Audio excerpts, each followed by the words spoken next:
غير الله لا إله إلا الله سبحان الله والحمد لله لا إله إلا الله محمد رسول الله قرة عين بك يا رسول الله صلى الله عليه وآله وسلم সম্মানিত মুসলিয়ানে کرام পর্দার অন্তরালে মা ও বোনেরা, আসসালামু আলাইকুম ওয়া রাহমাতুল্লাহি ওয়া বারাকাতুহু। আল্লাহ সুবহানাহু ওয়া তাআলার অসংখ্য অগণিত শুকরিয়া আদায় করছি। রব্বে করিম আল্লাহ পাকের ঘর মসজিদে আসার এবং বসার রহমত বরকত নিয়ে আমাদেরকে কবুল করেছেন, এজন্য আমরা বলি আলহামদুলিল্লাহ। সালাতু সালাম প্রাণের নবী রাহমাতুল লিল আলামিন দয়াল নবী দরবারে আজম শরীফে প্রেরণ করছি। আল্লাহ তাআলা যেন আমাদের পক্ষ থেকে নাম ধরে ধরে কবুল আর মঞ্জুর করেন, বলি আল্লাহুম্মা আমিন। আমরা স্মরণ করছি মহামহিম পুত পবিত্র আহলে বাইত রাসূল আলাইহিমুস সালাম গণদেরকে, স্মরণ করছি মহামান্য খোলাফায়ে রাশিদিন, মাকবুল সাহাবায়ে কেরাম, আইম্মাতে দ্বীন, জামে আউলিয়া কেরামদেরকে। আল্লাহ পাক যেন ওনাদের উসিলায় আমাদের মুর্দা কলবকে জিন্দা করে দেয়, দুনিয়া এবং আখিরাতে আমাদেরকে সফলতা দান করে, বলি আল্লাহুম্মা আমিন। প্রিয় ইমানি ভাইয়েরা, আল্লাহ তাআলা আমাদের জন্য মাগফিরাতের জন্য, আমাদের গুনাহকে শেষ করে দেওয়ার জন্য আল্লাহ পাক বিশেষ বিশেষ দিন দান করেন, বিশেষ বিশেষ মুহূর্ত দান করেন। কেন? কারণ আমরা যে গোটা সপ্তাহ গুনাহ করছি না, কেউ বলতে পারবেন? অনেকে সগীরা গুনাহ করছে, আবার অনেকে কবিরা গুনাহ পর্যন্ত করে ফেলছে। তো সেই সমস্ত গুনাহকে মাফি দেওয়ার জন্য, মাফ পাওয়ার জন্য আল্লাহ পাক সেই জুমাবারের ব্যবস্থা করে রেখেছেন। এজন্য বলা হয়েছে এক জুম্মা থেকে আর জুম্মায় যদি বান্দা জুমাবারে গুনাহ করে যে আল্লাহ আমি আর গুনাহ করব না, তওবা করে গুনাহ করার সঙ্গে সঙ্গে আল্লাহ পাক তাকে ক্ষমা করে দেন, বলেন আলহামদুলিল্লাহ। তো আমরা কি গুনাহ মাফ চাই না? চাই না। আমরা তো আর সবাই আল্লাহর ওলি না, আর আল্লাহর ওলিগণও বেশি বেশি আল্লাহর দরবারও কান্নাকাটি করেন। যারা জাহেল তারা কাঁদেন না, কারণ তাদের অন্তরের মেঝে মোহরাঙ্কিত, এই অন্তর কাঁদে না, ঠিক না ঠিক? আমার ভাইয়েরা, আপনাদের সামনে আমি আলোচনা করতে চাই। আপনারা জানেন যে আজকের এই পৃথিবীতে একটা বিশৃঙ্খল পরিবেশ, একটা হাহাকার পরিবেশ, আমাদের পারিবারিক জীবন থেকে শুরু করে রাষ্ট্রীয় জীবন, আবার বহির্বিশ্বের জীবনও যদি আপনি থাকান, একেবারে একটা হাহাকার দেখা দিয়েছে, ঠিক না ঠিক? সে হাহাকার থেকে মুক্তি দেওয়ার জন্য, মুক্তি পাওয়ার জন্য আল্লাহর হাবিব রাহমাতুল লিল আলামিন প্রাণাদিক প্রিয় নবী জাহিরি ১৫০০ বছর আগে আমাদের জন্য সমাধান দিয়ে দিয়েছেন, পলিসি দিয়ে দিয়েছেন, বলেন আলহামদুলিল্লাহ। কিন্তু দুঃখের বিষয়, পরিতাপের বিষয়, এই সমাধান এবং পলিসি মতে আমরা চলি না।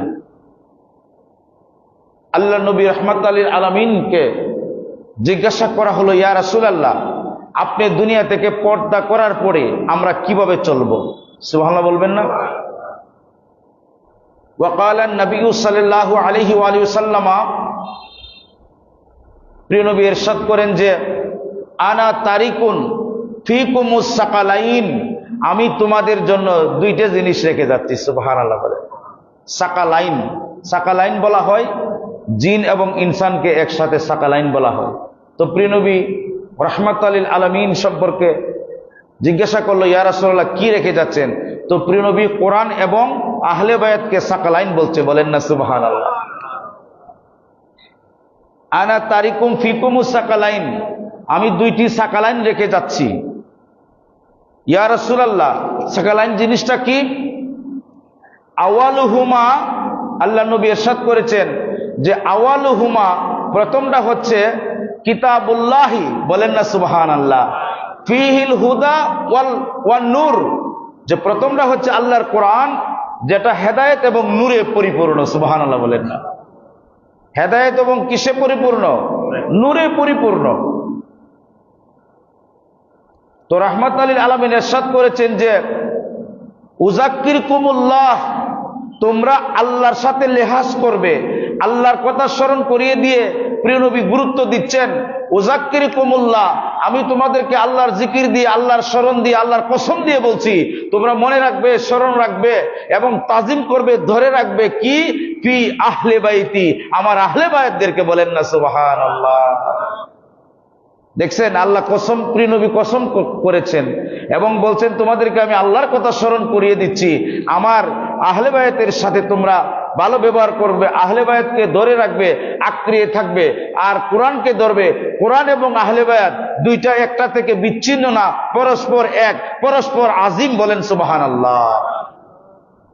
তাহলে আমরা মূল তত্ত্ব পেয়ে গেলাম কোরআন হাদিসের মতে যে আহলে বায়াতকে ধরে রাখতে হবে। কিন্তু আজকে এই পৃথিবীতে আহলে বায়াত সম্পর্কে চক্রান্ত শুরু হয়ে গেছে, ঠিক না বেঠিক?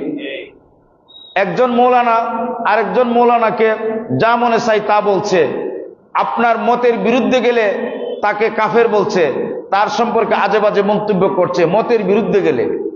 এখন আমার প্রশ্ন, আপনার 10 লক্ষ হাদিস সহিহ, 16 লক্ষ হাদিসের উপরে, এগুলি কি আমরা সব জানি? জানি না।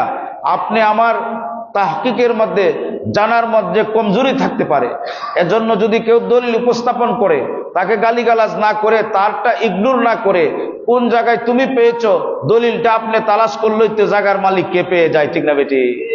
ধরেন আপনি বলছেন আমি অমুক জায়গা 2 শতক পাই, আমার বাপদাদার নামে আছে, তো আমি বলবো আপনার ডকুমেন্টস কোথায়? তখন আপনি ডকুমেন্টস নিয়ে গেলেন, ডকুমেন্টস দিলে, দলিলের দাগ নাম্বার দিলেই তো আপনি জায়গার মালিক হয়ে যান, ঠিক না বেঠিক? তো আমরা যে দলিল দেই, কোন জায়গায় কোন নাম্বার হাদিস আছে, শোনার সাথে সাথে রিয়েক্ট না করে খুঁজে তালাশ করা উচিত, এটা হাদিসে মুবারকা আছে কিনা, এটা সহিহ কিনা, ঠিক না বেঠিক? মৌলানাকে প্রশ্ন করা হলো, তো মৌলানা আপনার বলতেছে যে আহলে বায়াতের স্থান নাকি প্রথমে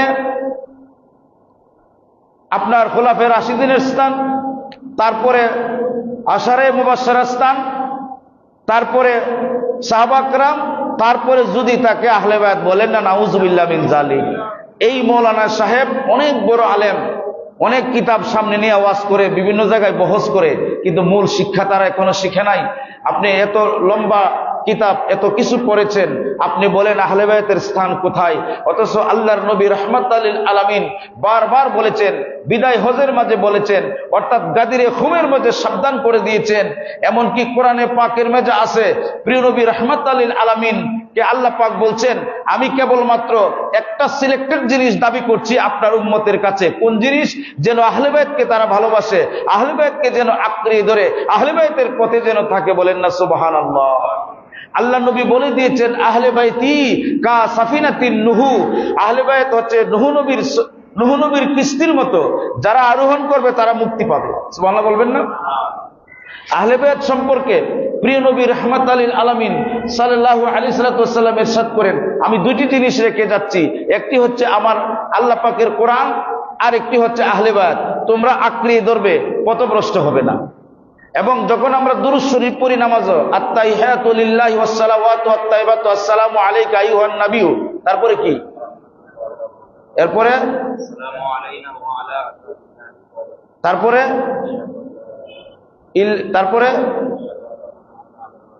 এরপরে কি পড়েন? ওয়া আলিহি, ওয়া আলিহি পড়েন না?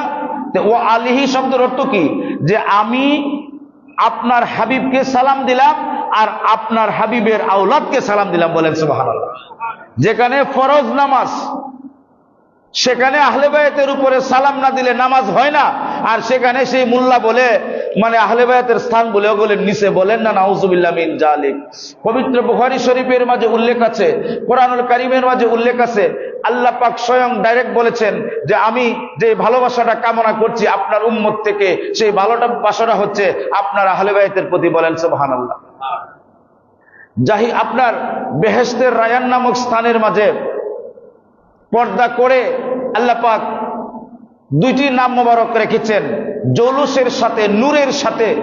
যখন এই পর্দাটা সরালেন, প্রিয় নবীকে দেখালেন যে দেখুন ওই 2টি নাম, প্রিয় নবী খুশি হয়ে গেলেন, প্রিয় নবীকে বললেন, এটা আপনার নূরের টুকরা, ওয়া ইবনা হাজা, এটা হচ্ছে আপনার নূরের টুকরা, হাসনাইনে কারিমাইনে, বলেন না সুবহানাল্লাহ।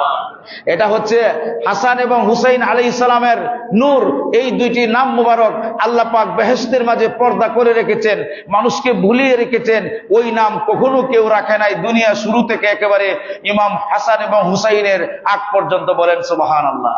এই নাম কেউ রাখে নাই।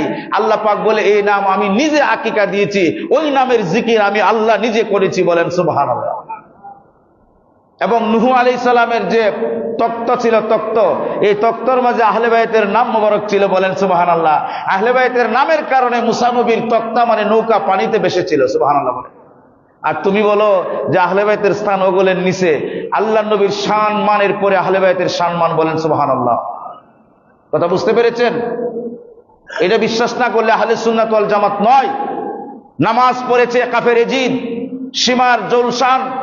আপনারা জানেন আমার বন্ধুরা, 1 থেকে 150 চিঠি ইমামে পাকের দরবারে ইমাম হুসাইন আলাইহিস সালামের কাছে 150 চিঠি তারা লিখেছেন।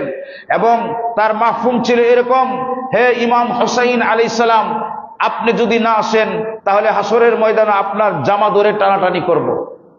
নাউজুবিল্লাহ পড়েন না। আমরা মজলুম, আপনি আমাদেরকে বাঁচান। কুফি, এই কুফাবাসীরা চিঠি লিখেছিল।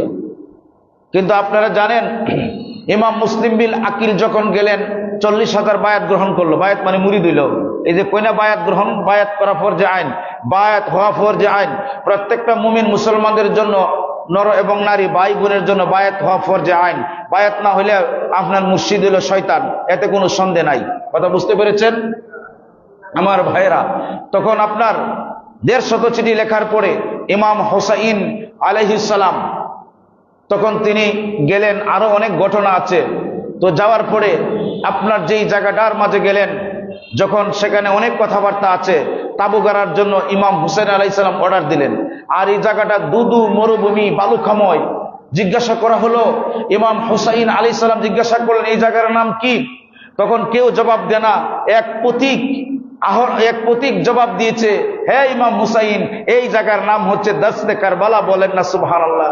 কারবালার কথা শোনার সঙ্গে সঙ্গে ইমাম হুসাইন আলাইহিস সালামের চোখ মোবারক থেকে পানি টপ টপ টপ করে বেয়ে পড়ছে।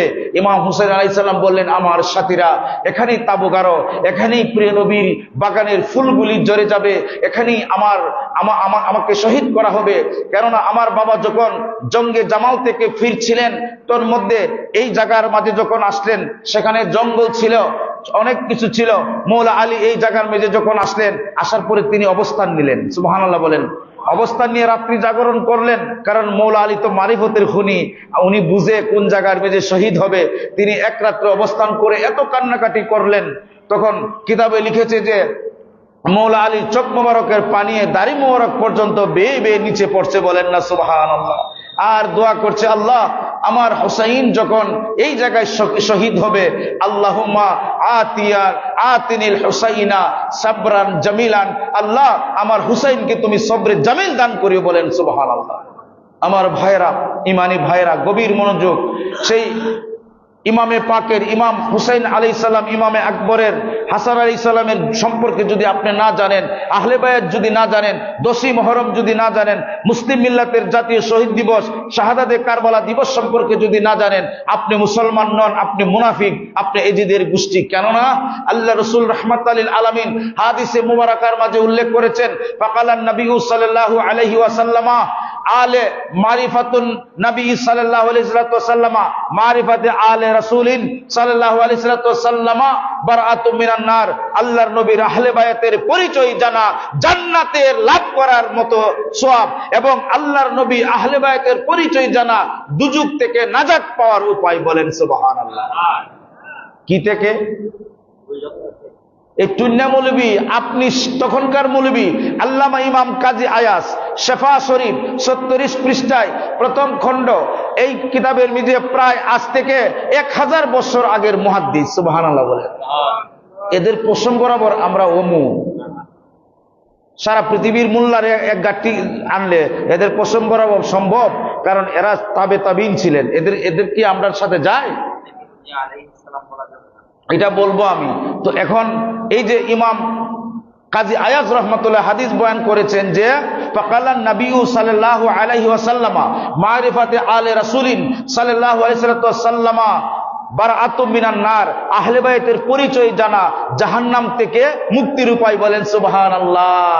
ওয়া হুব্বু আলে রাসূল, আর আল্লাহর নবীর আহলে বাইতকে ভালোবাসা জাওয়াজুন আলা সিরাত, মানে ফুল সিরাতের ফুল পার হয়ে যাবেন এক নিমিষেই যদি আহলে বাইতকে ভালোবাসেন। বলেন সুবহানাল্লাহ। তারপরে শেষ না, আল ওয়ালায়াতু আহলে বাইতি রাসূল আমানাতুম মিনাল আযাব, আর আহলে বাইতের অভিভাবকত্ব মেনে নেওয়া, আহলে বাইতকে মেনে নেওয়া, আহলে বাইতকে ভালোবাসা আপনি দুজক থেকে নাজাত পাওয়ার উপায়। বলেন সুবহানাল্লাহ। তো আহলে বাইতের পরিচয় জানা লাভ না ক্ষতি?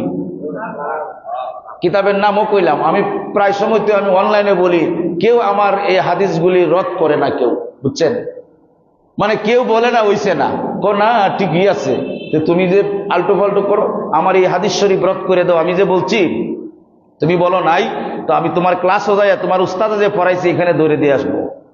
কথা বলছেন নি? 6154 নং হাদিস। গভীর মনোযোগ দিয়ে হাদিস মোবারকটা শুনবেন, অনেক লম্বা হাদিস, চ্যাপ্টার 6154 নং হাদিস। আপনার দালাইলুন নবুয়াত কিতাবের মাঝে আছে, আল্লামা ইমাম সুয়ুতি উল্লেখ করেছেন, আল্লামা ইমাম নুআইম রাহমাতুল্লাহ আলাইহি উল্লেখ করেছেন, শারফুল মুস্তাফা, আল্লামা ইমাম কুশাইরি থেকে শুরু করে আল্লামা ইমাম শারফুল মুস্তাফা কিতাবের মাঝে উল্লেখ আছে, অনেক কিতাবের মাঝে হাদিস খানা উল্লেখ আছে। আমি আপনাদেরকে হাদিস শরীফটা বলছি, মনোযোগ সহকারে শুনুন, একজন শুনলে হেদায়েত হলে যথেষ্ট। বলেন আলহামদুলিল্লাহ। সবার দরকার আছে একটু দুরূদ শরীফ পড়ি। আল্লাহুম্মা সাল্লি আলা সাইয়্যিদিনা মাওলানা মুহাম্মদ ওয়া আলা আলি সাইয়্যিদিনা মাওলানা। আমার ইমানি ভাইয়েরা, আল্লাহর নবীর হাদিস শরীফও ওহির অন্তর্ভুক্ত। কিসের অন্তর্ভুক্ত? একটা হচ্ছে ডাইরেক্ট ওহি, ওহি গায়রে মাতলু, আর একটা ওহি গায়রে মাতলু, মানে ডাইরেক্ট এবং ইনডাইরেক্ট। জিবরাইলের মাধ্যমে সরাসরি আইছে, আর একটা আল্লাহর নবীকে আল্লাহ পাক ইলহাম করে দিয়েছে। বলেন সুবহানাল্লাহ। এই হাদিসে মুবারকটা এইভাবে যে ওয়া আন উম্মিল ফাদল বিনতে হারিস রাদিয়াল্লাহু তাআলা আনহা আন্নাহা দাখালতু আলা রাসূলিল্লাহি সাল্লাল্লাহু আলাইহি ওয়াসাল্লাম قالت يا رسول الله إني رأيت قالت يا رسول الله صلى الله عليه وسلم إني رأيت حلما منكر الليلة فقال النبي صلى الله عليه وسلم ما هو فقالت إنه شديد فقال النبي صلى الله عليه وسلم ما هو قالت يا رسول الله كأنما قطعت من جسدك وقطعت ووضعت في هجري فقال النبي صلى الله عليه وسلم رأيت خيرا فقال النبي صلى الله عليه وسلم رأيت خيرا تليد فاطمة إن شاء الله غلاما يكون في هجرك كما قال النبي صلى الله عليه وسلم فولادت على حسين عليه الصلاة والسلام فدخلت على يوما وردعت في هجره ثم كانت مني التفاتة فإذا أين رسول الله صلى الله عليه وسلم تحرقان الدموع أو كما قال النبي صلى الله عليه وسلم فقالت يا رسول الله أبي أنت وأمي أنت قال ما لك يا رسول الله فقال النبي صلى الله عليه وسلم آتاني جبرائيل فأخبرني أن سقطتلوني ابن هذا فقلت ابن هذا فقال النبي صلى الله عليه وسلم نعم بتربة من تراباته رواه أبو نعيم ومشكات। বলেন সুবহানাল্লাহ। আপনাকে এতক্ষণ আমি হাদিস শরীফ শুনাইলাম 2 পৃষ্ঠা আহলে বাইতের শান নিয়ে। বলেন সুবহানাল্লাহ। এই হাদিসটা হচ্ছে 6154 নম্বর হাদিস। কারণ এই যে আগে আমি বারবারে বলি, কারণ বারবার না বললে এরা সিধা হয় না। এদের যে অধ্যায় আছে, অধ্যায় এই যে সিলেবাসের বাইরের হাদিস, এটা বুঝছেন, নকল করে না। ওই যে কিছুদিন আগে দেখছেন না, ছাত্ররা প্রতিবাদ করছে সিলেবাসের বাইরে আসার কারণে, ঠিক না ঠিক? আমি কিন্তু নেগেটিভ বলছি না, আমি বলতে চাচ্ছি এরা প্রতিবাদ কেন করলো, কারণ সিলেবাসের বাইরে আসছে, তাই নয় কি? তো এখন এই যে হাদিস শরীফটা বললাম, তারা প্রতিবাদ করব কিছু কিছু লোক, কারণ তারা সিলেবাসের বাইরে। এই হাদিসটার মফহুম কি শুনেন। ওয়ান উম্মে ফজল বিনতে হারিসা, তিনি বলতেছেন যে ফাদাখালতু আলা রাসূলিল্লাহ সাল্লাল্লাহু আলাইহি ওয়াসাল্লাম, আমি প্রিয় নবীর সাথে গমন করলাম, আমি প্রিয় নবীর সাথে প্রবেশ করলাম। প্রবেশ করে আমি প্রিয় নবীকে একটা কথা বলতে চাইলাম। আমি বললাম কালাস ইন্নী রাআইতু হুলমান মুনকারাল লাইলাতা, ইয়া রাসূলুল্লাহ, আমি একটি খারাপ স্বপ্ন দেখেছি, আমি একটি বাজে স্বপ্ন দেখেছি, আমি একটি ভয়ঙ্কর স্বপ্ন দেখেছি। কে বলতেছে? উম্মে ফজল বলতেছে। কে বলতেছে? উম্মে ফজল। ওয়া উম্মিল ফজল বিনতে হারিসা, তিনি বলতেছেন ইয়া রাসূলুল্লাহ, আমি একটা খারাপ স্বপ্ন দেখছি। ওগো আল্লাহর নবী, প্রিয় নবী বলতেছেন মা হুয়া, তুমি বলো না স্বপ্নটা কি। তখন আবার তিনি বলতেছেন ইন্নাহু শাদীদুন, ইয়া রাসূলুল্লাহ, স্বপ্নটা বড়ই ভয়ঙ্কর, বড়ই কঠোর একটা স্বপ্ন। ফাকালান নবী সাল্লাল্লাহু আলাইহি ওয়াসাল্লাম, তার প্রিয় নবী বলতেছেন মা হুয়া, তুমি বলো স্বপ্নটা কি। পালাচ মানে উম্মে ফজল বিনতে হারিসা, তিনি বলতেছেন ইয়া রাসূলুল্লাহ, আমি যে স্বপ্নটা দেখছি কাআন্না কুতিয়াত জাসাদিকা, ইয়া রাসূলুল্লাহ, আমি স্বপ্ন দেখলাম আপনার শরীর মুবারকের গোশতের টুকরা কেটে আমার কুলে আনা হয়েছে। বলেন সুবহানাল্লাহ।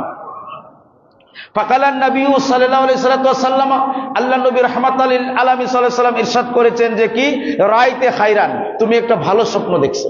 সুবহানাল্লাহ বলবেন না? হাদিস বয়ান করছি, কোনো কিচ্ছা না। আপনার কারবালার আমি কোনো কিচ্ছা বলি না, যা বলি হাকিগত। হাকিগত সঠিক হাদিস বয়ান করে শেষ করতে পারি না, আর কিচ্ছা কোনদিন কমো, ঠিক না বেঠিক? আমার বন্ধুরা, তো প্রিয় নবী বলছেন যে রাআইতে খাইরান, তুমি একটা ভালো স্বপ্ন দেখছো। সুবহানাল্লাহ বলেন না? তখন তিনি বললেন ইয়া রাসূলুল্লাহ, ভালো স্বপ্ন কিভাবে? তো প্রিয় নবী বলছেন যে শোনো, তালিদু ফাতিমাতু ইনশাআল্লাহু গুলামান, আল্লাহ চাহে তো আমার ফাতেমা একটা পুত্র সন্তান দিবে। বলেন না সুবহানাল্লাহ। কাকে বলতেছে? সমস্ত সাহাবার সামনে উনি ছিল, পুত্র সন্তান দিবে। তখন তিনি বলতেছেন যে প্রিয় নবী যেইভাবে বলছেন ঠিক সেইভাবে, হ্যাঁ, যে ফাতিমাতুল হুসাইনা ফাকানা ফি হিজরি, যে ফাতেমা রাদিয়াল্লাহু তাআলা আনহা যখন শুভাগমন করলেন ইমাম হুসাইন আলাইহিস সালাম, তখন তিনি বলছেন যে ইমাম হুসাইন আলাইহিস সালামকে সর্বপ্রথম যার কুলে রাখা হয় আমি হচ্ছি মানে ফজল বিনতে হারিসা। বলেন সুবহানাল্লাহ। যে আমার কুলে রাখা হয়, যখন আমার কুলে রাখা হয় কামা কালা রাসূলুল্লাহ সাল্লাল্লাহু আলাইহি ওয়াসাল্লাম, প্রিয় নবী যেভাবে বলছেন সেভাবে আমার কুলে এই শিশুটাকে রাখা হলো। যখন এই শিশুটাকে আমার কুলে রাখা হলো, তখন তিনি বলছেন যে ইলতাফাতাতেন, যে আমি তখন প্রিয় নবীকে কুলে দিয়ে, হ্যাঁ, আমি শিশুটিকে আমার কুল থেকে প্রিয় নবীকে দিয়ে আমি একটু অন্যমনস্ক হলাম। যখন অন্যমনস্ক হলাম, ফাইজা আইনা রাসূলুল্লাহ সাল্লাল্লাহু আলাইহি ওয়াসাল্লাম তুহরিকানিদ দুমু, যখন আমি প্রিয় নবী থেকে একটু দূরে গেলাম, অন্যমনস্ক হইলাম, তখন আমি দেখলাম প্রিয় নবীর চোখ মোবারক থেকে পানি মোবারক টপ টপ করে বেয়ে বেয়ে পড়ছে। বলেন না সুবহানাল্লাহ। আমি তখন জিজ্ঞাসা করলাম ফাকালাত ইয়া রাসূলুল্লাহ, ওগো আল্লাহর নবী, মালাক, আপনি কাঁদতেছেন কেন? তখন প্রিয় নবী রাহমাতাল লিল আলামিন সাল্লাল্লাহু আলাইহি ওয়াসাল্লাম ইরশাদ করেছেন, শোনো, আতানি জিবরাইলি ফাখবারনি আন্না উম্মতি সাতাকতুলি ইবনি হাজা, জিবরাইল আমিন এখন আমাকে খবর দিলেন যে আমার উম্মতগণ আমার এই সন্তানকে কতল করবে। বলেন নাউযুবিল্লাহ মিন জালিক। হ্যাঁ, উম্মুল হারেসা বলেন ফাকুলতু হাজা, ইয়া রাসূলুল্লাহ, এই শিশুটিকে? প্রিয় নবী বলছেন যে নাম, হ্যাঁ, এই শিশুটিকে বি তুরবাতিন মিন তুরবাতিহি হামরা, ওই জায়গা লাল মাটি ফেরেশতা আমার কাছে এনে দিয়েছেন। বলেন না সুবহানাল্লাহ। রাওয়াহু তিরমিজি। এটা হচ্ছে হাদিসে মুবারক, সহিহ হাদিস। এটা আমরা ক্লাসের মধ্যে পড়ি নাই, বুঝতে পেরেছেন? মাদ্রাসার মাঝে এগুলি পড়ায় না। আপনি জিজ্ঞেস করবেন পড়ায়নি, তখন কইব হ পড়াই, জি না, এটা পড়াইছে না, এটা না পড়াইছে না। তো আমি তো এই মাদ্রাসার ছাত্র, আমি কি দেখছি না, পড়ছি না যে 3-5টা অধ্যায় পড়ায়, 6154 নম্বর হাদিস বললাম আপনার কাছে। বলেন সুবহানাল্লাহ। তাহলে এই আহলে বায়াত কি প্রিয় নবীর পরে না সবার পরে? প্রিয় নবীর পরে আহলে বায়াত। আহলে বায়াতকে মানা ফরজে আইন। আহলে বায়াতের উপরে ঈমান আনার জন্য কোরআনে পাক দ্বারা সাবিত। আহলে বায়াতের উপরে ঈমান না আনলে নামাজ হবে না, কারণ নামাজে ওয়া আলিহি বলতে হয়, আহলে বায়াতের উপর সালাম দিতে হয়। সুবহানাল্লাহ বলেন না? আমার ভাইরা, ইমামে হুসাইন আলাইহিস সালাম যখন সেই জায়গা গেলেন, যখন তাবু গাড়লেন, যেই জায়গার মধ্যে কূপ দেয় সেই জায়গার মাঝ থেকে লাল রক্ত বের হয়। বলেন সুবহানাল্লাহ। ইমাম জাইনাব রাদিয়াল্লাহু তাআলা আনহা বলতেছে, ভাই এই জায়গার অবস্থা তো ভালো না। বলতেছে, আমার আদরের বোন সেই জায়গার মাঝে কঠিন পরীক্ষা দেওয়ার জন্য এসেছি। আল্লাহ নবী রাহমাতুল লিল আলামিন কানে কানে আমাকে সবসময় বলতো, হে আমার হুসাইন, আমি তোমার জন্য আমার আপন পুত্রকে কোরবান করে দিয়েছি। বলেন সুবহানাল্লাহ। হে আমার হুসাইন, তুমি যখন আসো, আমি যখন খুতবা অবস্থায় থাকি, নামাজরত অবস্থায় থাকি, আল্লাহ পাক অর্ডার দে নামাজ যেন ছেড়ে দিই, আমি তোমার কাছে চলে যাই। বলেন সুবহানাল্লাহ। হ্যাঁ ইমাম হুসাইন আলাইহিস সালাম, শুনেন, আপনি যখন আমার কাঁধ মোবারকে উঠেন তখন আমি তো নামিয়ে দিতে চাই। আল্লাহ পাক বলেন যে নামাবেন না আমার হাবিব। তখন এক সাহাবী দেখে বলে, কাঁধ মোবারকে আপনি উঠেছেন, হে ইমাম হুসাইন, আরোহী আপনি যার উপরে উঠছেন তিনি তো অনেক মহান। প্রিয় নবী হযরতে আপনার আবু সাইদ খুদরিকে বলতেছেন, হে আবু সাইদ খুদরি, শোনো, আমি যে আমার উপরে উঠেছে সে আরো মহান। বলেন না সুবহানাল্লাহ। হ্যাঁ, প্রিয় নবীর তুতু মুবারক, প্রিয় নবীর খানা, প্রিয় নবীর সাথে ঘুমানো। ইভেন এক সাহাবী বলতেছে, আমি দেখলাম প্রিয় নবী শীতের রাত্রিতে আস্তে আস্তে হেঁটে আসছে চাদর মুড়ি দিয়ে। আর যখন আসতেছে তখন আমি বললাম, ইয়া রাসূলুল্লাহ, আপনি খুব ধীরে ধীরে আসতেছেন। তো প্রিয় নবী মুস্কি হাসি দিলেন। যখন চাদর সরালেন, দেখেন এক উরু মুবারকের মাঝে ইমাম হাসান আলাইহিস সালাম, আরেক জায়গায় ইমাম হুসাইন আলাইহিস সালাম। বলেন না সুবহানাল্লাহ। এত মহব্বত করেছে প্রিয় নবীর সাথে। একটা মরা কাঠ থাকার কারণে সে জীবিত হয়ে গেছে, উস্তুনে হান্নানা, ঠিক না বেঠিক? তাহলে প্রিয় নবীর বুক মুবারক মুখের মাঝে ঘুমাইছে। প্রিয় নবী কত মহব্বত করেছে, সন্তানকে কুরবান করে দিয়েছে। এবং প্রিয় নবী বলছেন, এ আমার হুসাইন, আপনার জন্য আমার মা এবং বাবা আপনার কদমে কোরবান হয়ে যাক। বলেন সুবহানাল্লাহ। সেই হুসাইন আলাইহিস সালাম অনেক নিচে। এই মৌলানারা কিতাব পড়ে না। আজকের যুগের মাঝে তারা একটা ফিতনা সৃষ্টি করেছে, কাফের ইজিদের প্রশংসা করে। কাফের ইজিদ 700 সাহাবীকে হত্যা করেছে, মদিনার মাঝে হত্যাযজ্ঞ চালিয়েছে। আপনার 10,000 আমাদের সেই মদিনার বোনদেরকে তারা প্রেগনেন্ট করে দিয়েছে। বলেন নাউজুবিল্লাহ মিন জালিক। এজিদ এই যে আমরা কি বলে, আমরা যখন রোজা শরীফ জিয়ারত করতে যাই, এই যে রিয়াজুল জান্নাহ, এই জায়গার মাঝে সে উট বেঁধেছিল, উটে পেশাব করেছে। বলেন নাউজুবিল্লাহ মিন জালিক। এরপরে এর বাপ আর হে ভালো নাউজুবিল্লাহ পড়ে না। সারা পৃথিবীর মানুষ এদের পক্ষে এলো, আহলে বায়াতের প্রেমিকগণ এদের পক্ষে যেতে পারে না। বেহেশতের সর্দারকে আহলে বায়াত, সুবহানাল্লাহ বলেন না। তো আমি বেহেশতের সর্দারের পক্ষে যাব নাকি কাফের ইজিদের পক্ষে যাব? সর্দারের পক্ষে। ইমামে আকবর ইমাম হুসাইন আলাইহিস সালাম তিনি বলতেছেন যে, আমি যখন সেই জায়গায় পৌঁছলাম, তখন আমি যখন এই সুরত হাল দেখলাম, দেখার পরে আমি তো বুঝলাম সেখানে আমি শহীদ হয়ে যাব। তখন উনি একটা বক্তব্য দিলেন, হে আমার পরিবারের সদস্যরা, তোমরা শোনো, আল্লাহর নবীর পরিবারের সদস্যরা, আমাদের সাথে শিশু আছে, আমাদের সাথে ছোট ছোট বাচ্চারা আছে। আমরা যুদ্ধ করার জন্য আসি নাই। যারা বলবে কারবালার যুদ্ধে, তারা ভুল করবে। কারবালায় যুদ্ধ হয় নাই। কারবালা আপনার জালেমের দ্বারা মজলুমরা জুলুমের শিকার হয়েছে, ঠিক না বেঠিক? যুদ্ধ করতে কি কেউ কুলের শিশু নিয়ে যায়?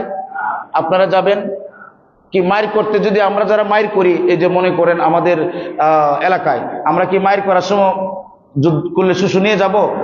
এটা কি যুদ্ধ হইছে? না, এখানে মানে জুলুম করা হয়েছে। ইমাম হুসাইন আলাইহিস সালামের সাথে জুলুম করা হয়েছে। এমন জুলুম, তার বাপ এই জুলুমটা রেখে গিয়েছে। তার বাপ কে জানেন? আজকের দিনে তারা বলতেছে কি জানেন? সাহাবী হত্যা করছে। আমি আপনাকে 100 কিতাব থেকে দলিল দেব, আমার ভাইয়েরা জানি না কি কয়। কাফের এজিদ যে কাফের, এর জন্য 100টা দলিল আছে। এবং সেই ব্যাপারে তার বাপও দোষী, কেননা তার বাপ তারে মানে এই মসনদের মেঝে তার বাবা বসাইয়া গেছে। এবং সর্বপ্রথম এই তার বাবা সাহাবী হত্যা করে। কাসেম ইবনে আবু বকর রাদিয়াল্লাহু তাআলা আনহু, তখন আপনার তিনি গভর্নর ছিল কোথায় জানেন? ফিলিস্তিনের গভর্নর ছিল, মানে মিশরের গভর্নর ছিল আবু বকর রাদিয়াল্লাহু তাআলা আনহুর ছেলে। তখন কাফের ইজিদের বাপ ওনাকে শহীদ করে দিয়েছে এবং উনার খেলাফতটাকে ধ্বংস করে দিয়েছে। ধ্বংস করে সে রাজতন্ত্র প্রতিষ্ঠা করেছে। তাহলে সর্বপ্রথম সাহাবী হত্যা করছে কাফের ইজিদের বাপ এবং কাফের ইজিদ নিজে, ঠিক না বেটি? এটা হাদিস দ্বারা প্রমাণিত, দলিল দ্বারা প্রমাণিত। আমার ভাইরা, ইমাম হুসাইন আলাইহিস সালামের পক্ষে যেভাবে হোক থাকতে হবে। আমরা হুসাইনি মুসলমান, ঠিক না বেটি? আর এজিদি মুসলমান না, এজিদি কাফের। এবং আমাদের সমাজে বলে হুসাইনি মুসলমান আর এজিদি মুসলমান। আরে বেকুবের গোষ্ঠী, এজিদ আবার মুসলমান হয় কেমনে, ঠিক না বেটি? তাহলে আপনি বলবেন মুনাফিক মুসলমান আর হুসাইনি মুসলমান। কি মুসলমান? মুসলমানের মধ্যে মুনাফিক হয়, তাহলে এরা হইলে মুনাফিক মুসলমান আর আমরা হচ্ছে হুসাইনি মুসলমান। এরা কি মুনাফিক নয়? তারা বলে কাফের এজিদে নাকি 100 রাকাত নামাজ পড়তে, বলেন নাউজুবিল্লাহ। কোরআনের হাফেজ ছিল, এটা পেশাবও করি না কাফের এজিদের মুখের মাঝে, ঠিক না ঠিক? এত বড় শয়তান, এত বড় নমরুদ, এত বড় মালাউন, সে ইমাম হুসাইন আলাইহিস সালামের সাথে কি রূপ আচরণ করেছে দেখেন। যখন ইমাম হুসাইন রাদিয়াল্লাহু তাআলা আনহু বক্তব্য দিয়েছেন, দেখো আমি প্রিয় নবীর নওয়াসা, রাহমাতুল লিল আলামিন বলছে আমি বেহেশতের সর্দার, তোমরা আমাকে তরবারি উঠায়ো না। বলে না, আপনি বায়াত গ্রহণ করতে হবে এজিদের, বায়াত মানে মুরিদ হতে হবে, এজিদকে মানতে হবে। তিনি বলেন আমি এজিদকে মানব না, মানতে পারি না। তখন আপনি জানেন যে তিনার এই বক্তব্য তারা কোনো অবস্থাতেই তারা মানে না, পানি বন্ধ করে দিল। তারপরে 500 সৈন্য দিয়া মানে কাফেলাকে ঘেরাও করে দিল।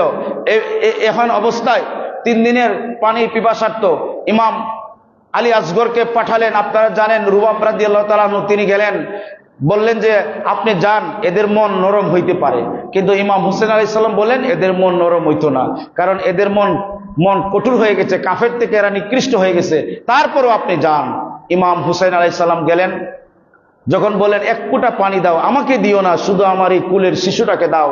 আপনারা জানেন যে ব্যক্তি সর্বপ্রথম তীর মেরেছিল এর নাম কি জানেন? আজ পর্যন্ত এর বংশ সব নির্বংশ। আপনার এর বংশের মানুষ কি হয় জানেন আপনারা? একজন বাঁচে, আরেকজন ওইলি মারা যায়, ছোট অবস্থায় মারা যায়, কথা বলতে পারে না। এর নাম হইল আপনার কাহেল ইবনে হারমালা ইবনে আসাদ, এর নাম হইল হারমালা। এই হারমালা নমরুদ মালাউন সর্বপ্রথম আলী আসগরের বুকে তীর চালিয়েছিলেন। এই তীরটা নিক্ষিপ্ত হয়ে মানে বেদ করে ইমাম হুসাইন আলাইহিস সালামের হাত পর্যন্ত ছিঁড়ে যায়, বলেন সুবহানাল্লাহ। এই পরিস্থিতিতে একটা মাত্র জাকি দিয়ে ইমাম আলী আসগর শহীদ হয়ে গেছে। তখন আকাশের দিকে যখন ইমাম হুসাইন আলাইহিস সালাম তাকালেন, দেখতে পেলেন ফেরেশতারা যাকে যাকে পেয়ালার মাঝে মানে কাউসারের পানি নিয়ে আসতেছে, বলেন সুবহানাল্লাহ। যাই হোক, এদিকে যাব না আমি। ইমাম হুসেন আলাইহিস সালামকে যখন শহীদ করলো, কত নিকৃষ্ট শয়তান মরদুদ মালাউন ইমাম হুসাইন যখন যুদ্ধ করা শুরু করছে, একজন না দুইজন না, প্রায় 1700 কাফেরকে তিনি কচু কাটা করেছেন। ইতিহাস সাক্ষী ইবনে আসাকির বলে, বেদায়া ওয়ান নেহায়ার মাঝে উল্লেখ আছে, তারা জডিকে আক্রমণ করেছে ইমাম হুসাইনকে, তীরের আঘাতে আঘাতে জর্জরিত করেছে, বর্ষার আঘাতে আঘাতে জর্জরিত করেছে। ইমাম হুসাইন আলাইহিস সালাম জুলফিকার নামক তরবারি নিয়ে যখন সিংহ শার্দুলের মতো যুদ্ধে ঝাঁপিয়ে পড়লেন, যুদ্ধ করার জন্য, এদের মোকাবেলা করার জন্য, তখন এই এজিদ বাহিনী বলছে সর্বনাশ, আমরা 20,000কে ইমাম হুসাইনে একাই হত্যা করে ফেলবে, বলেন নাউজুবিল্লাহ। এই কথা যখন বললেন, তখন ওনাকে জটিকে আক্রমণ করে হত্যা করে, যখন এই শয়তান মরদুদ মালাউন এমন একটা তীর মারল বিষাক্ত, ওনার বুকটা বেদ করে একেবারে কলিজা পর্যন্ত লেগে গেছে, বলেন না নাউজুবিল্লাহ মিন যালিক।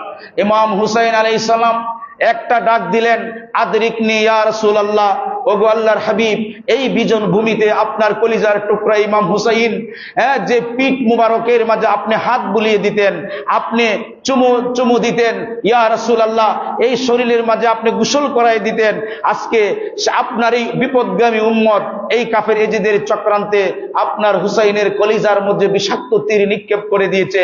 আদরিকনি ইয়া রাসূলুল্লাহ। ফাকালান নবী সাল্লাল্লাহু আলাইহি ওয়াসাল্লাম সাহিত্য কাতলাল হুসাইন আনিফান, হাদিসে মুবারাকা দ্বারা পরিচয় মানে দলিল সহিহ হাদিসের মাঝে এই কথা বলার সঙ্গে সঙ্গে প্রিয় নবী রওজা মুবারক থেকে সশরীরে ইমাম হুসাইনকে কুলে নিয়ে নেন, বলেন সুবহানাল্লাহ। এটা হাদিস মুবারক দ্বারা প্রমাণ। তাহলে বোঝা গেল আল্লাহর নবী হাজির এবং নাজির, কথা বলেন না? এবং সশরীরে হাদিস মুবারক আছে, মানে প্রিয় নবী হাজির হয়েছেন। আপনার 6118 নং হাদিস মেশকাত শরীফ, আরো অনেক দলিল আমি দিলে সময় নাই, কিন্তু এটা হাদিসে মুবারক দ্বারা প্রমাণ। প্রিয় নবী কুলে নিয়ে নিলেন, এবং কুলে যখন নিলেন, প্রিয় নবী হাউজে কাউসারের পানি নিয়ে বললেন, আমার নাতি, আপনি চিন্তা করবেন না, আমি আপনার নানা উপস্থিত এই কারবালায়, বলেন সুবহানাল্লাহ। ও আপনি চোখ দিয়ে চেয়ে দেখেন, যখন অন্য পাশে থাকালেন, দেখলেন খাতুনে জান্নাত মা ফাতেমা রাদিয়াল্লাহু তাআলা আনহা ও পানি নিয়ে উপস্থিত, তারপরে মওলা আলা শেরে খোদা উপস্থিত, তারপরে ইমাম হাসান আলাইহিস সালাম উপস্থিত। শুধু তাই নয়, কিতাবের মেঝে লিখেছে আদম আলাইহিস সালাম থেকে শুরু করে একেবারে ঈসা রুহুল্লাহ পর্যন্ত প্রত্যেক নবীর হাত মুবারকে হাউজে কাউসারের পানি, এবং বলতেছে মারহাবা ইমাম হুসাইন আলাইহিস সালাম, আপনাকে ইস্তেকবাল দেওয়ার জন্য আমরা চলে এসেছি, বলেন সুবহানাল্লাহ। এটা কিতাব দ্বারা দলিল প্রমাণ। ইমাম হুসাইন আলাইহিস সালামকে প্রিয় নবী বললেন, আমার নাতি, আপনি চিন্তা করবেন না। শহীদ হওয়ার কারণ হচ্ছে, শহীদ হওয়ার মানা হচ্ছে এই, ইমাম হুসাইন আলাইহিস সালাম বলতেছেন, আল্লাহ আমাকে তুমি তোমার সেজদা করার তৌফিক দান করে দাও। যখন বলল যে আমারে নামাজ পড়ার তোমরা সময় দাও, তিনি একটা সেজদা দিলেন। তারপরে আপনার গায়েব থেকে আওয়াজ আসলো, হ্যাঁ আমার ইমাম হুসাইন প্রিয় নবীর দহিত্র, আরেকটা সেজদা দেওয়ার কোনো প্রয়োজন নাই, আরেকটা সেজদা কাল হাসরের ময়দানে আপনি আমাকে দেখে দেখে সবার সামনে দিবেন, আর আমি আপনার বুজুর্গি মাহাত্ম প্রকাশ করব। বলেন সুবহানাল্লাহ। আমার ভাইয়েরা যখন শহীদ করে দিবে ইমাম হুসাইন আলাইহিস সালামকে, ইবনে আসাকির থেকে শুরু করে আবু নাঈম শামে কারবালা কিতাবে প্রায় অসংখ্য অগণিত আমি 36টা কিতাব দেখেছি, সেখানে লিখেছে যখন ইমাম হুসাইনকে শহীদ করে দিবে তখন অন্ধকার হয়ে যায়, দিনের বেলা তারকারাজি দেখা যায় এবং আসমান থেকে রক্ত বৃষ্টি বর্ষণ হচ্ছে। বলেন সুবহানাল্লাহ।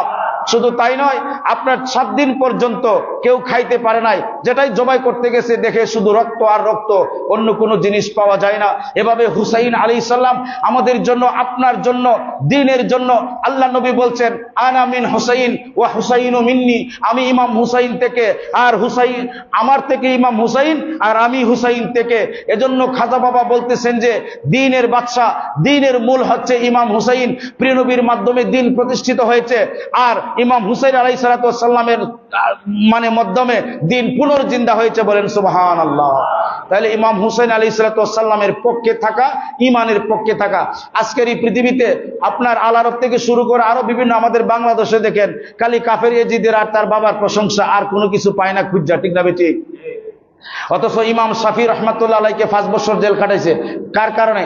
ইমাম শাফি রহমাতুল্লাহ আলাই বলতেছে যে বাত ইহা পর খতম, বলতেছে আমার কথা সেখানেই খতম, তোমরা শোনো কিয়ামত পর্যন্ত যারা আমার ফলোয়ার্স আসবে। ইমাম শাফি রহমাতুল্লাহ আলাই বলতেছে যে ইয়া আহলে বাইতি রাসূলিল্লাহ সাল্লাল্লাহু আলাইহি ওয়াসাল্লাম, ওগো আহলে বাইতে রাসূলুল্লাহ সাল্লাল্লাহু আলাইহি ওয়াসাল্লাম, হুব্বুকুম ফারদুম মিনাল্লাহি ওয়া আনজালাহু কামাকুম কাফাকুম মিন আজমিল কাদিরি ওয়া লাম ইউসাল্লি আলাইকুম লা সালাতা লাহু। ইমাম শাফি রাহমাতুল্লাহ আলাইহি ফতোয়া দিচ্ছেন, ফতোয়ায়ে শামী। প্রায় আপনার পৃথিবীতে আপনার বর্তমানে 5 থেকে 6 কোটি, আরো বেশি হবে, ইমাম শাফি রহমাতুল্লাহ আলাইকে ফলো করছে, না কি বলছে, আরো বেশি 12 থেকে 15 কোটি লোক। মানে আপনার মালয়েশিয়া বলেন, তারপরে আল আজহার বলেন, ওই সমস্ত এলাকায় ইমাম শাফিকে ফলো করে।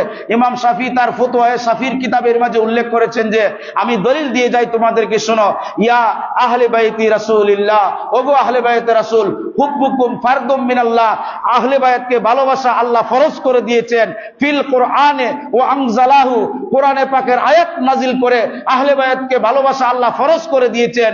শুধু তাই নয়, কাফাকুম মিন আজিমিল কাদরি, তিনি বলতেছেন এটাই আপনাদের শানে যথেষ্ট, কি ওয়ালাম ইউসাল্লি আলাইকুম লা সালাতাহু, আপনাদের শানে দুরুদে পাক না পড়লে মুমিনের কোনো সালাত কবুল হবে না। বলেন সুবহানাল্লাহ। আহলে বাইতের পক্ষে আমাদের টাকা দরকার আছে কিনা? জুম্মাবার সময় কম, অনেক কাহিনী আপনাদেরকে বলতাম, বললে তো আমার এই জীবন শেষ হয়ে যাবে। এরপরও সেই স্টোরি, সেই মাহাত্ম, কারবালার সেই প্রেমের আলাপ বালুকোনা পর্যন্ত শেষ হবে না। বলেন সুবহানাল্লাহ। আমি নিজে 4500 হাদিস পড়েছি, আপনাদেরকে তো প্রায় 400-500 হাদিস মনে শোনাইছি সারা বছরে, এর বেশি তো শোনাইতে পারছি না, কারণ এটা সময়ের দরকার। তো 4500 হাদিস শুনলে কত সময় লাগবে? শুধু আহলে বাইতের শানে 4500 হাদিস আমি পড়েছি। আজকে যে আপনাদের সামনে অনেক বড় হাদিস বয়ান করলাম, এগুলি তারা জীবনে দেখছেও না, এই কিতাব নাই, কারণ এই কিতাব কিনতে অনেক টাকা লাগে। আর আমি যে টাকাগুলি ইনকাম করি অধিকাংশ টাকা দিয়ে কিতাব কিনি। আমার বাসার আমার বিছানার পাশে নিচে সব জায়গায় শুধু কিতাব আর কিতাব, বুঝতে পেরেছেন? এক রুম ভর্তি হয়ে তারপরে আরো অন্য জায়গায় কিতাব, ভাত খাই যেখানে টেবিলও কিতাব, কারণ জায়গা নাই রাখার জন্য। আমি কিনি এগুলি জানার দরকার, কারণ আমি সন্তানকে এগুলি দিয়ে যাব, তোমাদের বাবার হিসাবে তোমরা পাইছো, টাকা পয়সা নাই কিন্তু এই কিতাবগুলি দিয়ে যাব। কথাটা বুঝতে পেরেছেন? সেইগুলি পড়বে, আহলে বাইতের পক্ষে থাকবে। যে আপনাদের ইমামতি করে যে টাকাগুলি পাই, কিছু টাকা হয়তো খরচ, আর বাকিগুলি কিতাবই কিনি। কথা বুঝতে পেরেছেন? এজন্য আমরা পেটের মেজে দেই না, ধান্দা ফিকির করি না। ধান্দা হচ্ছে আল্লাহ এবং রাসূলের পক্ষে থাকা, এটা হচ্ছে মূল হিসাব, মূল কাজ। কথা বুঝতে পেরেছেন? সবাইরে তো আপনারা এক পাল্লায় মনে করেন, হ্যাঁ তাই না? মসজিদ আল্লাহর ঘর, এই আল্লাহর ঘরের মসজিদের যিনি খতিব ইমাম থাকবে ওনাদেরকে সম্মান করবেন, লিয়াজ করবেন, তমিজ করবেন। এক দুইজন বাদে তো কেউ কোনোদিন কন্যা হাত মুসাফা করিয়া হুজুর চলেন না আমার বাড়িতে আজকে এক কাপ চা খান। আরে তোমার চার মুকাফিক কি নামিয়া, কিন্তু ভালোবাসার মুকাফিক কি? তুমি চা না খাও একটু ভালোবাসা তো দিতা, ঠিক না ঠিক? সেটাও তো দেও না, আবার আহলে বায়াতের প্রেমিক দাবি করো। লজ্জা করা উচিত। একজন খতিব আহলে বায়াতের পক্ষে যে কথা বলে তার দাম ফেরেশতা থেকে বেশি বলেন সুবহানাল্লাহ। এটা কি আপনি দলিল জানেন? জানেন না তো। কারণ ফেরেশতারা কি বিয়ে শাদী করে? সন্তান আছে তো আমাদের আছে, তে আমাদের তে বড় কেমনে হয়? কথা বলেন না? কারণ তার তো কোনো ফিলিংস নাই। আল্লাহ আমার ফিলিংস দান করছে, ইমান দান করছে, তারও তো একটা কাম হয় আল্লাহর প্রশংসা করা, হে আর কুস্তা চিনে না। কিন্তু মানুষ ফেরেশতার থেকে কোটি কোটি গুণ উপরে, সুবহানাল্লাহ বলেন না? যদি সেই মানুষ হইতে পারেন, নিজের নফসকে বিশুদ্ধ করতে পারেন, আহলে বায়াতের পক্ষে যদি থাকতে পারেন, টাকা আছে বিদায় আপনি অনর্থক খরচ করবেন না, টাকার হিসাব দিতে হবে। আর অনেক টাকার মালিক হইলে বাহাদুরি না, এটা শুকরিয়া আদায় করতে হবে, আল্লাহ আমারে দিছে আমানত, সুবহানাল্লাহ বলেন না? আপনি কি মনে করছেন যে একজনের হক নষ্ট করে আপনি অনেক বড় হয়ে যাবেন, আল্লাহ আপনার হক নষ্ট করে দিব? কেমনে নষ্ট করে আপনি নিজে বলতে পারবেন না। একটা কথা মনে রাখবেন, ফাঁসির কাস্টের আসামিকে জিজ্ঞাসা করছে, বাবা তুমি কি খুন করছো? কোন আমি নিরপরাধ, কিন্তু সে খুনি। যারই জিজ্ঞাসা করছে, সুরকে ধরলে কইব না আমি চুরি করছি না, আমি বালা। যুক্তি দিব যে আমিও সুর আল্লাহর, মালও আল্লাহর, সম্পদও আল্লাহর, আমি আল্লাহর মাল নিছি, চুরি কেমনে হইল? নাউজুবিল্লাহ পড়েন না, এটা তার কুযুক্তি। কিন্তু কোরআন হাদিসের কষ্টি পাথরে আহলে বায়াতের প্রেমে যদি আপনাকে পরীক্ষা করা হয় আর আপনি যদি টিকেন, তাহলে আপনি সঠিক, আর না টিকলে আপনি সঠিক নয়, আপনি বেঠিক, ঠিক না বেঠিক? সারা পৃথিবীর মানুষ আপনার প্রশংসা করলে কি আইলো গেল, আল্লাহ এবং রাসূল আহলে বায়াতের পক্ষে যদি আপনি না থাকেন, আপনার এই অর্থ, এই সম্মান, বৈভবী কি হবে? আপনার সম্মান, ইজ্জত, অর্থ, আপনার হুরমত যা আছে সবকিছু আল্লাহ এবং রাসূলের কদমে আহলে বায়াতের জন্য। বলেন সুবহানাল্লাহ। কারণ দুনিয়াতে বেটাগিরি করে আপনি পারবেন। ফেরাউনকে দেখছেন না আপনারা? দেখছেন না? ওই যে টিভিতে দেখা না, ফেরাউনকে সুটকি বানিয়ে রাখছে না? এটা প্রমাণ করেছে 450 বছর ফেরাউন বাঁচছে, তার রাজত্ব ছিল। আল্লাহ বলে তোরা আমি সুটকি বানিয়ে রাখলাম, তোর অর্থ, তোর সম্মান, তোর সৈনিক সব ধ্বংস, তুইও ধ্বংস। বলেন নাউজুবিল্লাহ। ফেরাউন থেকে শিখতে পারেন না? তার কোনো ক্ষমতা আছে নাকি? তো আপনি ধন সম্পদ, বড় লোক হইলে বা ধনী হইলে বা আপনি যদি চাকরি বাকরি করেন, আপনি অহংকার করবেন না, আহলে বায়াতের পক্ষে থাকবেন। একজন আলেম যদি হয়, আপনি টাকার জন্য যদি মনে করেন বিক্রি হয়ে আহলে বায়াতের পক্ষে কথা না বললেন, তে তো হইতো না। আমরা যে টাকা পয়সা দিন মিল্লাতের জন্য অর্থাৎ খরচটা নেই, এটা খাই না, পেটের মিজে দিই না। পেটের মিজে দেওয়ার জন্য আমার চাকরি আছে, সুবহানাল্লাহ বলেন। আমি নিজে খাওয়ার জন্য আমার চাকরি আছে, আমি গভর্নমেন্টের জব করি, আপনাদের জানার দরকার। মনে করেন না আমাদের খতিব মনে খালি টেকার জন্য আসে, জি না, আমার দরকার, তবে আমার হক দিতে হবে। হক না দিলে আমি দাবি ছাড়বো না, হাসরের ময়দানে ছাড়বো না, ঠিক না বেটি? আমি একদিন বলছি আপনারা জিম্মা আমি নিছি, আহলে বায়াতের পক্ষে থাকবেন। যদি আহলে বায়াতের পক্ষে থাকলে আপনার সমস্যা হয়, সেটা হাসরের ময়দানে আমার থেকে নিবেন, ঠিক না? আর আপনি যদি আমার আলোচনা শুনে আহলে বায়াতের পক্ষে না থাকেন, তাহলে আপনারে আমি ধরবো, আপনি আমার হিসাব দিবেন, ঠিক নেই? আমার বন্ধুরা, এই জন্য আমি বলে থাকা এটা দরকার। মৌলানা দেখলে আপনারা মনে করেন এমন টেকার লাগে খালি পাগল, ঠিক না ভাই? কথাটা সময় গেলে গেছে, আপনার কথা আমার শুনতে হবে। মৌলানা দেখলে মনে করেন সব এক জাত, মনে হয় আল্লাহ রাসূলের লাগে পাগল। আপনাদের খতিব গভর্নমেন্ট জব করে, বুঝতে পারছেন? এবং আল্লাহ শুকরিয়া, আল্লাহ রাসূল বাপদাদার বাড়ি ঘর আছে টাউনের মাঝে, কোনো অসুবিধা নাই। বাসা ভাড়া দিলে অনেকদিন খেতে পারি। যে টাকাটা পাই কিতাব কিনে আপনি আমার বাসায় আসেন, ওই আমি আপনাদের বিজনেসম্যান যে মাহমুদ আলী সৌরভ ভাইকে প্রতি সময় দাওয়াত দিই, মহতুল্লি সাবরে বলি, আরো যারা গেছে আমার বাড়ি সম্রাটে মনে গেছে জিজ্ঞেস করেন। টাউনের বুকে আমার 2টা বাড়ি আছে, এটা আমি আমার বাপদাদার সম্পদ থেকে করছি। বলে কেন এই কথা বলছি? আপনারা যদি কথা বলতে না পারেন, আমি মনে টেকার লাগিয়ে আই খালি। কথা বুঝতে পেরেছেন? দিন মিল্লাতের জন্য আসি। যদি মসজিদ না থাকে, আর মসজিদ নাই বাংলাদেশও, এবার আরেকটা না থাকলে আরেকটা আছে, সোশ্যাল মিডিয়া আছে, আমি সেই মানে দিন মিল্লাতের প্রচার করব, প্রসার করব। আপনি আমার কথা বেজার হইলে আমার কি আইলো গেল? আমি আল্লাহ এবং রাসূলের পক্ষে বয়স দেই। কেননা আমার এই বয়সটা আল্লাহ এবং রাসূলের জন্য বিক্রি করে দিছি। আপনার বয়স শয়তানের জন্য, তাগুতের জন্য, টেকার জন্য। 2000 টাকা দিলে সাক্ষী দেওয়ার বিরুদ্ধে, ঠিক না বেটি? কিন্তু এটা কিনা যাবে না। এটা ইমাম হুসাইনের কদমে বিক্রি হয়ে গেছে। সুবহানাল্লাহ বলেন। আলহামদুলিল্লাহি রাব্বিল আলামিন, ওয়াসসালাতু ওয়াসসালামু আলা রাসূলিহি ওয়া আলা আলিহি।